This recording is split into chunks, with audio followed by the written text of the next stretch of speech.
What's up, wizards? Welcome back to Across the Horizon, and we are now on episode and aphorism 7. So I will go ahead and get us started as I have been doing recently with Ashmond. And it is the mingled influences of the stars can be understood by no one who has not previously acquired knowledge of the combinations and varieties existing in nature.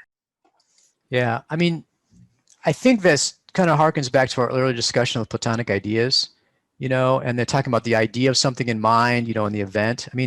Really, there's really not a huge difference between the astrological, cycles and the things happening on Earth. They're connected by the fact that they're both produced or controlled or influenced or whatever by these underlying spiritual cycles, And so another thing, thinking about this was that I like to read the rulership lists. If you look at, I have these long traditional sources like Agrippa or Al-Biruni or whatever, Lilly, and they list all the things that are ruled by the planet. And it's I like to read that because it helps you understand the sort of nature of the planet. So, because typically what you say is, okay, Saturn has got these qualities, and then that means it rules, for example, Saturn rules things that are black or, don't smell good or solitary or whatever. It's also interesting to read the things and relate them back. One of the things that was interesting for me was that ducks, they're waterfall, right? And we actually took care of these wild ducks in Washington, D.C. So we spent a lot of time paying attention to them.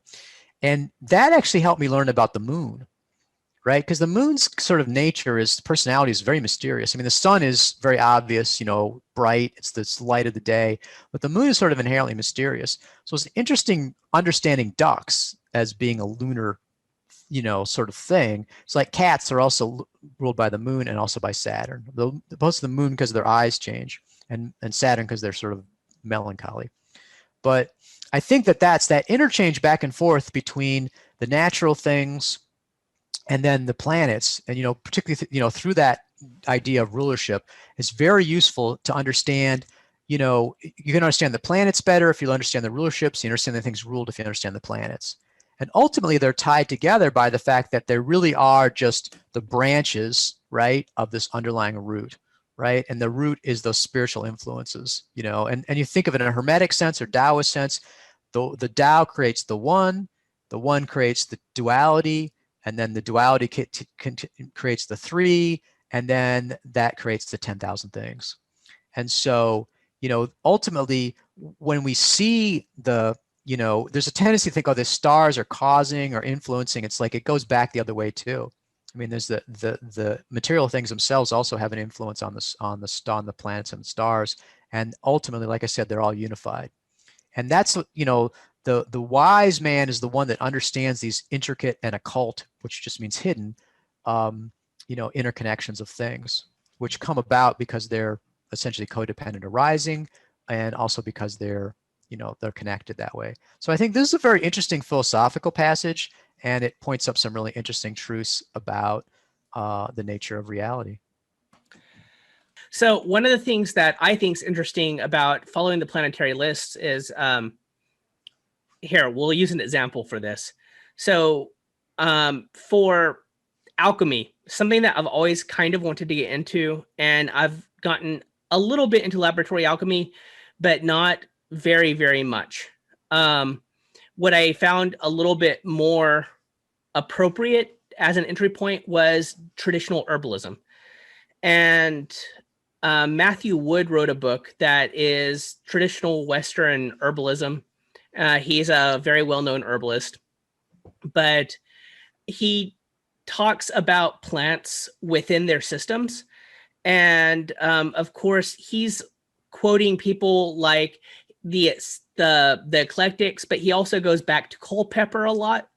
And you can start to play with the planetary things. So you see how the plants interact with each other. And that's also how they interact with the humans in following the herbalistic models. So you have things like trees being associated with Saturn. Now, different, like fruiting trees are associated with Venus, but if you look at the role of trees in the forest as being the backbone and the limiter in the forest, they're performing a Saturnian function. So you can kind of start to break down every system into the different planetary components based on function. And you do get into the Platonic ideals with this, because again, you're looking for relationships and you're trying to define the relationships between each of these things, recognizing these categories of relationship, which are represented by the planets.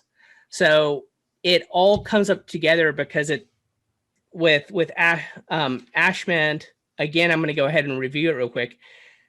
You can't really understand the mingling unless you understand the way that these combinations exist in nature. So if you understand the natural systems in place that are guarded by these, or that are represented by these things, then you can start to see the way that their influence from the outside of these things impacts these more complex systems.